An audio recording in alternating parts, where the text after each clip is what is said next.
If the New Orleans Saints get their quarterback situation solved in free agency, they should focus on building up playmakers in the NFL draft. We got all of that and a little bit of land yap for you on today's episode of Locked On Saints. You are Locked On Saints, your daily New Orleans Saints podcast. Part of the Locked On Podcast Network, your team every day.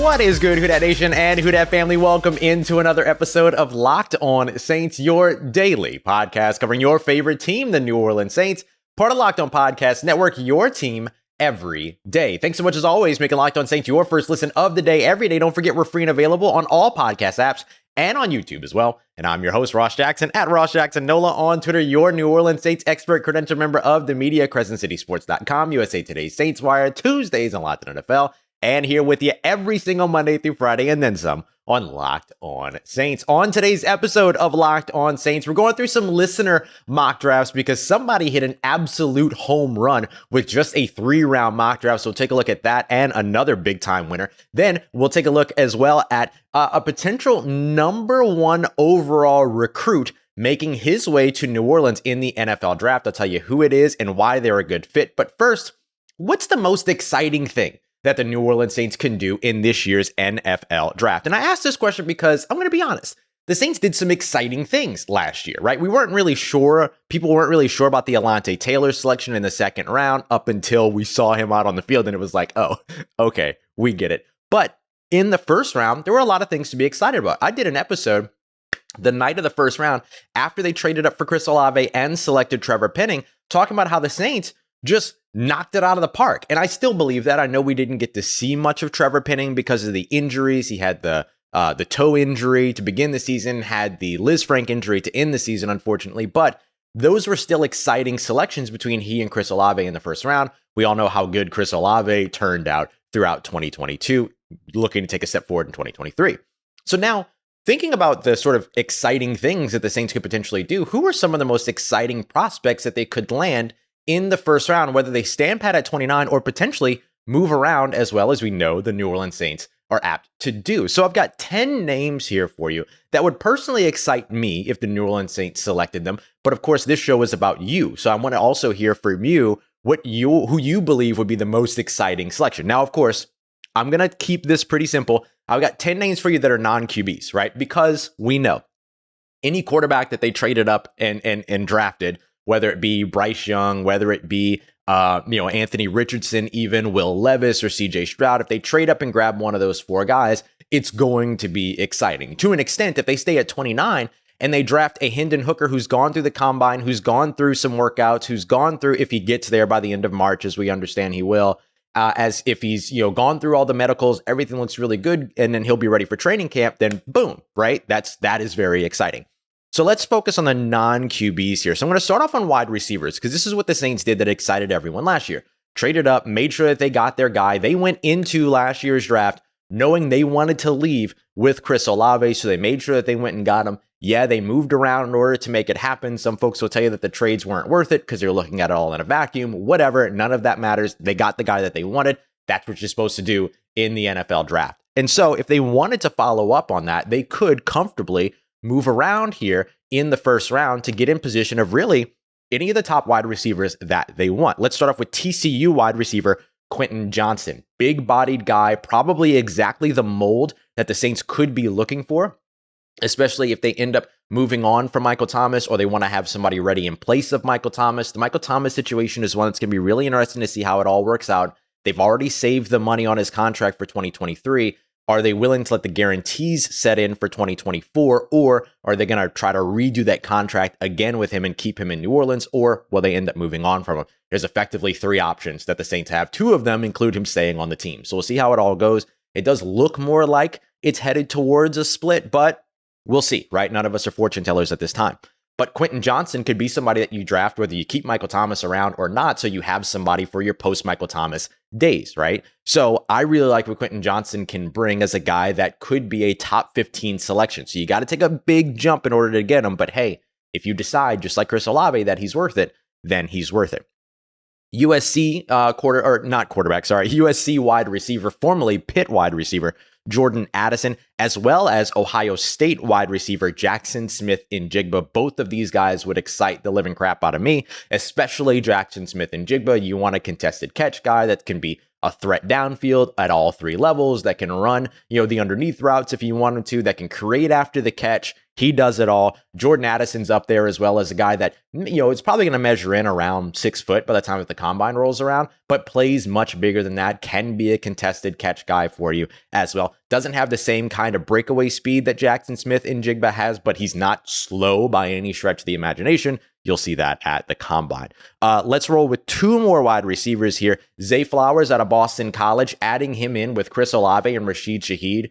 That's like playing Madden back in 2006, right? That's what that is. So where maybe you don't go for the big contested catch guy. You just want the guy that's not necessarily going to get the 50-50 balls, but that's just going to let you run all verticals every single play. Kind of look at it as like NFL blitz and running those all goes. That's what Zay Flowers brings you. He's a very exciting player with a very exciting skill set. And honestly, a bit of an eclectic skill set as well, much like our final wide receiver that we'll look at here, Jalin Hyatt out of Tennessee. Now, there's a specific connection here that makes a lot of sense as well. Cody Burns, who is the New Orleans Saints wide receiver coach, formerly of the Tennessee Volunteers, worked with Jalin Hyatt, helped sort of get that offense installed with that Josh Heupel system, had maybe a little bit more of a connection with Cedric Wilson, who, by the way, could be a selection if the Saints don't want to take a wide receiver in the first round, but they're willing to grab one in the second round. Cedric Wilson would be fantastic. 6'2", 205 or so pounds. Gives you pretty much everything that you're looking for, plus burners in terms of the speed. Jalin Hyatt gives you that as well. Not as tall, not as big of a frame as his former teammate, Cedric Wilson, but he is somebody for sure that can go and win some contested catches for you as well. All right, let's stick with the offense here. I got two names for you at running back. I'm usually a guy that's not really for the idea of drafting a running back in the first round, but hey, at the bottom of the first round, teams are going to use their picks how they want to use their picks. Ain't none of my business. Bijan Robinson is really the only running back out there that's really viable when it comes to a first round pick. Even I would say wait, see if he's there in the second round, which he probably won't be. And I know that very, very well. I'm a little averse to the idea of spending a first round pick on a Bijan Robinson, but I mean, I'm not going to sit here and lie to you and tell you that Bijan Robinson isn't going to be exciting in the NFL. He is. He's going to be one of those guys that ends up coming in and having a huge impact immediately. And so if you want to spend a first round pick on a player that's going to have an immediate impact, Bijan Robinson is also that guy. So I could talk myself into this, but I also understand that a lot of people are very excited about Bijan Robinson. And we all would be very excited, I'm sure, to be able to cover him here in New Orleans. You would be excited to watch him here in New Orleans. So obviously, he's somebody to point out as a first-round pick. The only other potential running back that could sneak into the first round, by my estimation, is Jahmyr Gibbs, the Alabama running back. You want somebody that's Alvin Kamara, but younger and coming out of an Alabama system, the SEC, just like Alvin Kamara was. Remember, he was with Alabama, then he transferred to Tennessee. All the connections are there. Jahmyr Gibbs could be a really, really exciting option for New Orleans. If they don't grab him at 29, which again, I'd be very hesitant about, especially because he has a slighter frame than Bijan Robinson. So the things that make me sort of weary about drafting a running back, which are the injuries, the wear and tear, all of those things, maybe more of a concern for Gibbs than they are for Bijan Robinson, who's a bigger build. But if you can get Gibbs at 40, also extremely exciting. All right, like I mentioned, trading for a quarterback, always exciting. So you know those names. We hit those a little bit earlier. So let's wrap up on the defensive line, because this is very likely where the Saints are going to go in the first round. Just considering all the needs, you have a need at edge rusher. They just brought back Tano Passanio, who can play inside and out for you. Great stuff for them. I think that was a 2-year, $6 million deal. So getting him to stick around in New Orleans is awesome for New Orleans, or awesome for the Saints. But you want to add more talent, particularly on the interior, but there are some edge rushers that might be worth your time as well. I'll start with one edge rusher, get to you to two interiors to wrap us up here. Iowa State edge rusher Will McDonald IV. Now, he is well below the Saints' usual prototype. He's probably going to come in at something like 6'3", 240, maybe might get up to 250 pounds by the time that he gets into the NFL. So he's going to have to bulk up when he gets there. Weighed in at 241 when he was at the Senior Bowl. So you're looking for him maybe to bulk up a little bit in order to fit the Saints mold. But maybe the mold is starting to change. And the reason why I like a guy like Will McDonald IV, and I would go outside of the prototype to draft him, is because the Saints deal with so much when it comes to mobile quarterbacks, and having a guy that's as athletic, that brings that burst, that brings the pass rushing moves as well, all the things that he brings to the table, like a Will McDonald IV, makes a ton of sense for New Orleans. So 2 interior guys, though, that I'm looking at, Calijah Kancey. Wait till you see the combine. If you're still not on board with Calijah Kancey because of his size, I get it. 6 foot, like 280 pounds or so, but he can put on a little bit more weight if you need him to. But wait till you see the combine, then you'll be very excited about what Calijah Kancey can bring. And then I'll wrap up with Baylor defensive tackle Siaki Ika, who's a little bit more like that nose tackle, a little bit more Malcolm Brownish, which, the Saints had in New Orleans. They traded him away to Jacksonville, and they've spent every moment since then trying to find another big nose tackle type. Siaki Ika could absolutely be that guy. And if you can get him and then also retain David Onyemata, you've got Tano Passanio, and then you can build out a couple of those younger guys as well. Maybe Shai Tuttle, maybe Malcolm Roach stick around. Don't go and follow Ryan Nielsen to Atlanta.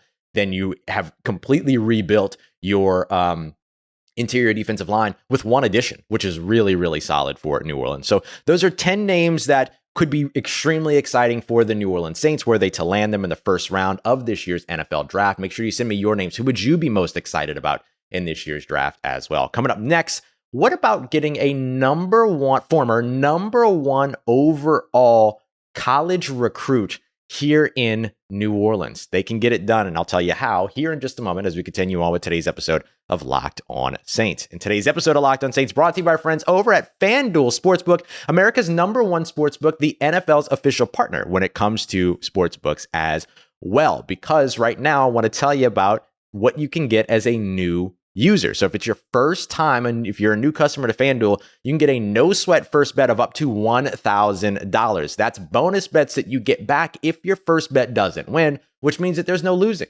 over at FanDuel. All you have to do is download the FanDuel Sportsbook app today. It's safe, it's secure, and it's super easy to use. You're going to be able to bet on everything. With these NBA games, they continue to roll along. You got the money line, sure. You got the spread, sure. But you've also got point scores. You've got threes drained. You could do a parlay with a bunch of different ones. You could do same game parlays as well to guarantee yourself or to try to nail yourself a bigger payout. So don't miss your chance for your no sweat first bet of up to $1,000 in bonus bets. All you have to do is go to FanDuel.com/lockedon. That's FanDuel.com/lockedon to learn more today. Make every moment more with FanDuel, an official sports betting partner of the NBA. All right, family, continuing on with today's episode of Locked On Saints. It's our Mock Draft Monday episode, so we're taking a look at Damian Parson of TDN, as well as Locked On NFL Draft's first round mock draft, where in the first round with the Saints standing pat at 29, he brought in the nation's former number one overall recruit for the New Orleans Saints. Appreciate you so much, as always, making Locked On Saints your first listen or view of the day. So in Damian's mock draft, at pick 29, he had the Saints standing pat in taking Bryan Bresee, the interior offensive lineman out of Clemson. Now, I know that the Saints have not had the greatest luck when it comes to defensive linemen over the course of the last couple of selections they spent in the first round when it comes to that position, right? Obviously, Peyton Turner, we still don't know, but the injuries, his time, him not being able to get on the field, him being a healthy scratch toward the end of last season, all of those things are disappointing for a first round prospect. Marcus Davenport has been disappointing as a first round prospect over the course of his 5 years so far, with the exception of one 9.5 sack season where everyone was like, oh, okay, maybe he's turning the corner. Just didn't really live up to that here in 2022. So now in 2023, you've expected New Orleans Saints to address the defensive line, as we were discussing earlier. And Bryan Bresee, going back to what the Saints have done on the interior defensive line, works pretty well for what it is that they like. They drafted Sheldon Rankins. That was successful. They've done some good things in terms of getting talent. Of course, they drafted David Onyemata. They've done some good job. They've done some good things when it came to getting talent in the interior defensive line through the draft. They could do it again here. Here's what Damian had to say. The Saints continue to take swings at their defensive line with this pick. Bryan Bresee has been hampered by injuries and by other situations during his stint in Clemson. I'll clarify that in a moment. Bresee is physically gifted to rush from multiple alignments. He defends the run well and can collapse the pocket as a single gap penetration style rusher. That's exactly what the New Orleans Saints need in their defense. Does he check the boxes? 6'5", going to be over 300 pounds? Yes. So he gives you sort of the usual prototype that you're accustomed to seeing. Unlike somebody that we've discussed before in Lucas Van Ness, he's got a ton of starting experience. He did, unfortunately, have an ACL injury after just 4 games in 2021.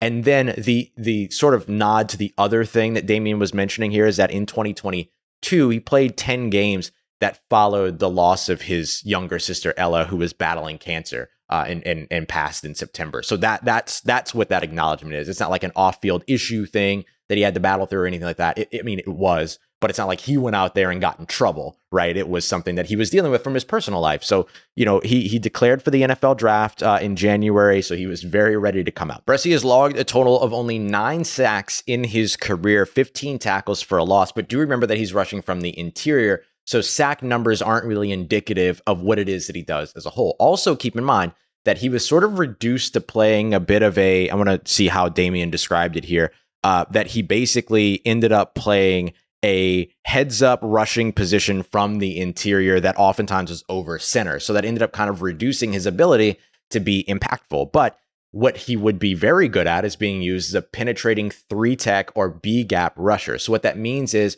your defensive tackle that instead of lining up over the shoulder or right over the nose of a center, that he's over a little bit, rushing from between guard and tackle. That's usually your pass rushing interior spot. Now, you can get pressure as a nose tackle and right up the middle, or as a 1-tech, which puts you in between the guard and center as opposed to the guard and tackle. But rushing from between the guard and tackle, that is a place where you're often looking to produce that interior pressure. And he has the tool set to be able to do that. He'll need to, improve a little bit. He's got some humps that he'll have to jump over when he comes to the NFL. That's true for anybody that's coming into the league, but it's not the same type of situation to where you see somebody that's completely underdeveloped. This guy was the number 1 overall recruit in the country before he showed up at Clemson, or when he took his time to Clemson. So he has this really inherently polished and good skill set, played in a good system in Clemson and their defense, and so should be able to translate pretty well to the NFL. And he's not somebody that's going to be specific or hindered by what the scheme is. He's somebody that comes in and you ask him to do whatever, and he'll be able to get it done for you. And especially with the way that the New Orleans Saints rotate their defensive line, which even without Ryan Nielsen in New Orleans, should very much still be a part of what it is that they do consistently, right? Because that's Dennis Allen's system. Dennis Allen likes to rotate. He likes to be able to sub guys out, keep guys fresh, all of that. And so when you're somebody like Bryan Bresee, who does have the ACL injury in his past, who is going to have to polish up some of the sort of groundwork that he's going to bring with him to the NFL, you're not risking a ton when you're heavily rotating these guys. You're not putting him in a position to where he becomes a liability. Instead, you're maximizing what he can do out on the field, putting him in pass rushing situations, putting him in late and long distances. So that would mean like 3rd and 10, 3rd and 9, 3rd and longer if you get them there, all of that. So he has that and the ability to be able to move up and down the line. Really, really good in the run game as well. And one of the things that Damian mentions here in his scouting report, or actually this is Kyle's scouting report, my apologies, Kyle Krabs over at Locked on Dolphins, he says that one of the things that you should look at when it comes to the expectations around Bresee is whether or not, quote, him taking significant snaps early in his career, and whether or not he'll be able to build himself back into being that player. So there's a little bit of a, not really development, but just realizing potential part of this conversation that maybe makes you a little bit shy around the idea of Bryan Bresee. But he has the physical tools. He has a tool set. He has a better pass rushing plan than most of the guys that are coming in or that generally come into the NFL. And he's great in the run game as well. So either way, whether he's getting early down snaps or late down snaps as a rotational player within the New Orleans Saints system, he'll be able to have an immediate impact. So that's a way that the New Orleans Saints could potentially get the former number 1 overall recruit to New Orleans and have a really, really nice foundation upon which to build a guy that could be a long-term answer for them on their interior. Coming up next, we got a couple of listener mock drafts, including one that was an absolute home run that lands not only Hendon Hooker, but new weapons for Hendon Hooker and whatever quarterback will be in New Orleans in 2023 to be able to maximize. We got that coming up for you as we continue on and wrap up today's episode of Locked On Saints. Let's get it. Who Dat Nation, wrapping up today's episode of Locked On Saints with 2 listener mock drafts that absolutely knocked it out of the park. Let's get straight to it. I want to start off here with our first mock draft, which is only a 3-round mock draft, but does get a lot of good stuff going here. This is from Grayson Jenkins at @WhoDat_Jenks. If you're watching on YouTube, you can see the draft here. So he starts off with at pick 29, standing pat and going with Texas A&M safety Antonio Johnston. He then circles around, and instead of picking at 40, he trades back, picking up picks 48 and 81. So he adds a 3rd-round pick just by moving 4 picks back. Does this with the Detroit Lions. He also threw in a 4th-round pick as well. And with pick 48, grabbed Alabama running back Jahmyr Gibbs. Followed up at 71, which is the Saints' original 3rd-round selection with Rashee Rice, the wide receiver out of SMU, and then wraps it all up at pick 81 with Hendon Hooker, the Tennessee Volunteers quarterback. So great mock there by Grayson. I want to kind of dive into this one a little bit, and then we'll move on to the next. But I do really, really like this draft, and I know that the Saints haven't traded back since 2007. Maybe they decide to do it this time. Maybe they don't. We'll see what happens. But even standing pat and getting those first 3 picks at 29, 40, and 71 with Antonio Johnston, who a lot of people might say, hey, why grab a safety in the 1st round? There are good safeties all the way down the draft. That's true. There are guys like Rashad Torrance and Trey Dean can be had later on in the draft. A guy like Jair Brown, who would be coming out of Penn State, probably be 2nd, 3rd round. But Antonio Johnston is one of the few guys that does a little bit of everything really, really well, right? So if you wanted to jump for that, you could. And if you wanted to take him at 29, he's expected to be a 1st-round pick. That's not a reach at all. But the Saints are going to need safety help. Marcus May is going to miss some time, very likely in 2023, but he will be back in 2023. That's evident with his contract restructure here recently. They restructured Tyrann Mathieu' contract. He's here for another year, as we expected. That salary was already guaranteed anyway. He wasn't going anywhere to begin with. But after that, right now, the Saints don't really have any safeties on the roster. Smoke Monday's on injured reserve. We should see him back in camp, but they've got to re-sign JT Gray. They have to go back after Daniel Sorensen if they want to bring him back. And so adding a young talent like Antonio Johnston makes a ton of sense for the Saints. And then with that trade back, even without the trade back, landing Jahmyr Gibbs, as I mentioned earlier, that's an exciting pick for the Saints. I'm a little bit cautious around drafting him in the 1st round, but getting him in the 2nd round at 40 or in this mock with the trade back to 48, excellent selection for New Orleans. And that would end up giving them somebody that not only could operate in tandem with and in place of Alvin Kamara, as he looks like he's going to be serving at least a 6-game suspension in 2023. It would give you somebody in place of Alvin Kamara later on down the line as well, depending upon how contract and all those other things work out in the near future over the course of the next few years. So good to have that backup plan for Alvin Kamara. Then grabbing Rashee Rice, the wide receiver out of SMU, bigger body guy, going to come in at just over 6 foot, maybe right at, but should come in over 6 foot.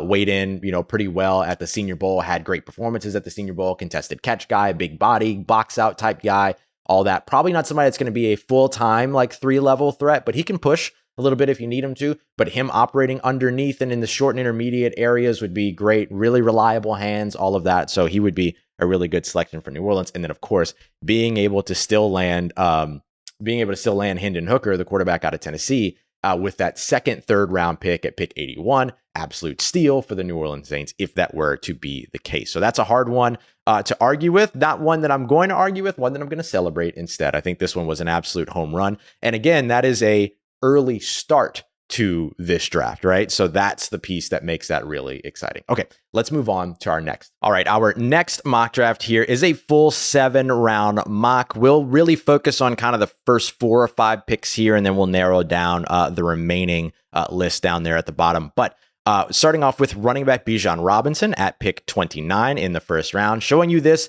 from I'm going to say Easton Seidel. Not sure. Sorry if I pronounced that wrong. My apologies. At Seidel.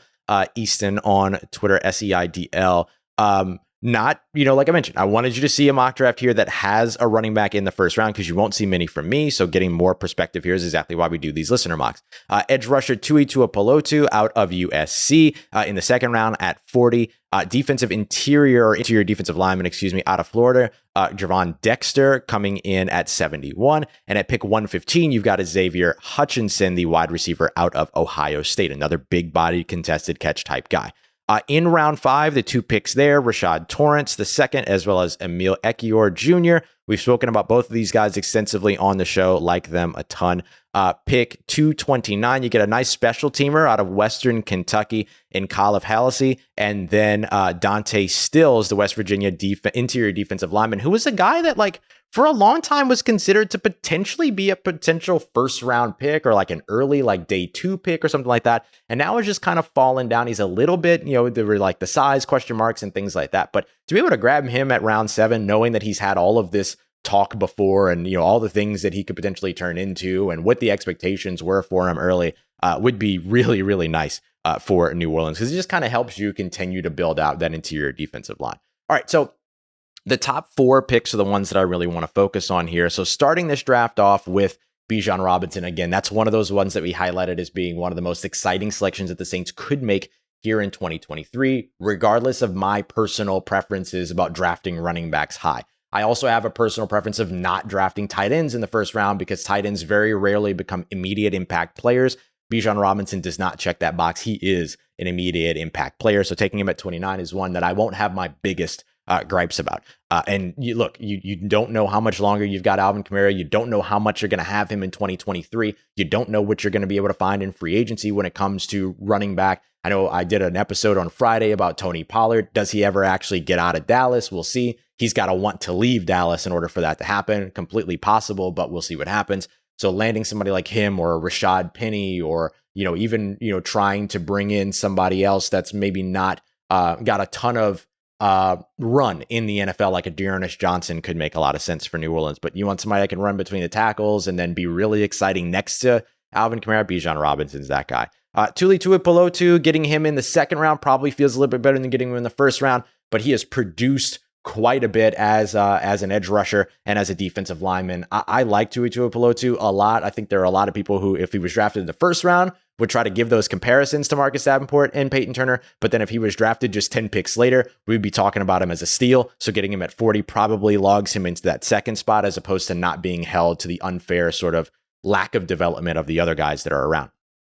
In the third round, getting Javon Dexter, the reason why I like this pick so much is because it allows us to take a look at the Todd Grantham effect, right? The Saints brought in former Florida Gators defensive coordinator Todd Grantham to be their defensive line coach. I spoke to Trey Dean, safety that's going to be in this year's draft, about Grantham and what he brings to the Saints. And he mentioned that he's a defensive line specialist. So could that connection with a guy like Javon Dexter, who checks all the boxes in terms of prototype and everything already, have an even greater draw because Grantham is in New Orleans? That pick would make a lot of sense, especially in the third round. If you're getting a fresh edge rusher and a fresh interior defensive lineman in the second and third rounds, I'm all about that for the New Orleans Saints. I think if you check those 2 boxes in the first 4 rounds without grabbing somebody that's super prototypical but not fully developed, like a Keon White out of Georgia Tech, I would feel really, really good.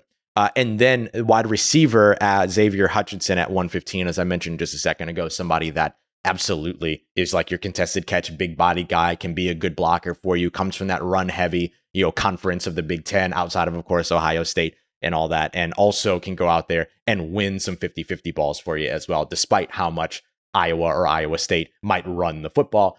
He's a big part of what they did in the passing game as well. So really, really good mocks by both these guys. Thank you very much for the submissions. Make sure you're submitting your mock drafts for Mock Draft Monday every week as well. You can send them to me on Twitter at Ross Jackson Nola, of course. All right, let me tell you what we got coming up throughout the rest of the week. Tomorrow is Tuesday, No Cap Tuesday. We're going to be joined by Brad Spielberger, cap specialist over at Pro Football Focus, as well as a contributor over at Over the Cap, and is usually always out there spreading the good word when it comes to the New Orleans Saints and their salary cap situation. So he and I do a quick breakdown of the Saints salary cap, why this might work for them, why you shouldn't be down on them just because of the salary, how they have continued to sort of redefine the ways that contracts are done in the NFL, all of that, as well as go over some team needs to wrap up the show as well. So we'll have that for you. Darian Gray from Locked on HBCU is going to come through on Wednesday to talk about 3 to 5 HBCU prospects that make sense for the New Orleans Saints. We were just there covering the Legacy Bowl, so we're bringing some stuff over from the Legacy Bowl there. And then in the next couple of weeks, we're also going to hear from more of our Locked on college teams, including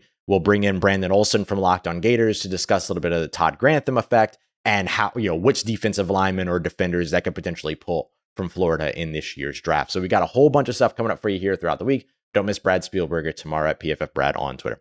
All right, y'all. Appreciate you as always making Locked On Saints your first listen of the day every day. For your second listen, make sure you go and check out Locked On NFL Draft. Host Damian Parson as well as Keith Sanchez provide in-depth coverage for all of the biggest NFL draft prospect names with deep dives into the sleepers and hidden gems that could end up changing the New Orleans Saints and other NFL franchises.